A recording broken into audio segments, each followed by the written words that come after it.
December 2025ના Shri કેસી ભટ્ટ સાહેબના રિટાયરમેન્ટના પ્રસંગે હું સંસ્થાના આચાર્ય શ્રી એમ પટેલ સર, તમામ ખાતાના વડાઓ, વહીવટી આચાર્ય શ્રી પી.આર. દવે સાહેબ, રિટાયર્ડ એપ્લાઇડ મિકેનિક્સ શાખાના રિટાયર્ડ સ્ટાફ, ફેમિલી મેમ્બર્સ અને તમામ ઉપસ્થિતોને હું આવકારું છું. કેસી ભટ્ટ સાહેબ સાથે એકચ્યુઅલી મારે ખાસો લાંબો સમય સુધી જોબ રહેલી છે. સૌ પ્રથમ વાત કરીએ તો 17મી માર્ચે એ 16મી માર્ચે ત્યાં કેડી પોલિટેકનિક પાટણ આવ્યા અને હું તરત જ 23મી માર્ચે ત્યાં આવેલો હતો. ત્યાંથી શરૂ થઈને સાહેબ 30 જૂન 2015 ત્યાંથી ગયા ત્યાં સુધી. ત્યાર પછી એ 1 જુલાઈથી સરકારી પોલિટેકનિક અમદાવાદ ખાતે આવ્યા અને પછી 6 મહિનામાં 29/1/2016થી હું પાછો સરકારી પોલિટેકનિક અમદાવાદમાં આવ્યો. ત્યાંથી સાહેબ અહીંયા સરકારી પોલિટેકનિક ખેડા આવ્યા ત્યાં સુધી અમે એક જ કેબિનમાં સાથે રહેલા હતા. અને એમના વિશે કહીએ તો એમનું નોલેજનો મને ખાસો અનુભવ છે. એમને હું ક્યારેક કંઈ પૂછું, મેડિકલની બાબતમાં પૂછું, કોઈ દવાઓની બાબતમાં પૂછું, કોઈ પણ બાબતમાં પૂછું તો એમની જોડે કોઈક ને કોઈક જવાબ હોય જ.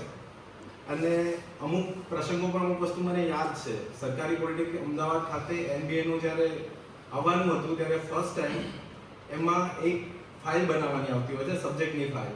તો એમાં કોન્ક્રીટ ટેકનોલોજીની ફાઇલ બનાવેલી હતી. મને ખ્યાલ છે અત્યારે આખામાં બેસ્ટમાં બેસ્ટ ફાઇલ એમની હતી અને MBAની કમિટીમાં સિવિલ અને એપ્લાઇડ હતી એક ફાઇલ થઈ હતી. એમાં પણ સાહેબની ફાઇલ ગયેલી અને બેસ્ટ ફાઇલ હતી. એ સિવાય બીજી વાત કરું કે MBA વખતે ઓનલાઈન લેક્ચર, વિડીયો લેક્ચર બતાવવાનો થતો હતો. એમાં પણ સાહેબે MBAના જેનો પ્રોપર ફોર્મેટ હોય એ પ્રમાણે બ્લૂમ્સ ટેક્સોનોમી એ પ્રમાણે એમને કમ્પ્લીટલી વ્યવસ્થિત કરેલું હતું. તો એ પણ મને ખાસ યાદ છે.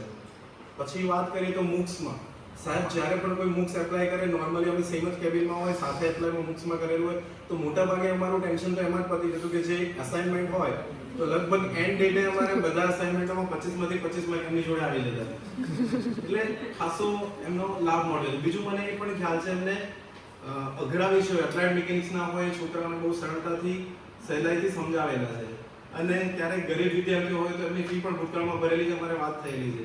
તો ખાસી મદદ પણ કરેલી છે. એટલે ઘણી બધી પ્રતિભા રહેલી છે એમનામાં. તો પ્રસંગ રિટાયરમેન્ટનો છે પણ હવે આવનારું જીવનની નેક્સ્ટ ઇનિંગ જે કહેવાય એમાં એમનું જીવન સુખમય, શાંતિમય, આરોગ્યપ્રદ અને ઈચ્છિત પ્રવૃત્તિમય રહે તેવી શુભેચ્છાઓ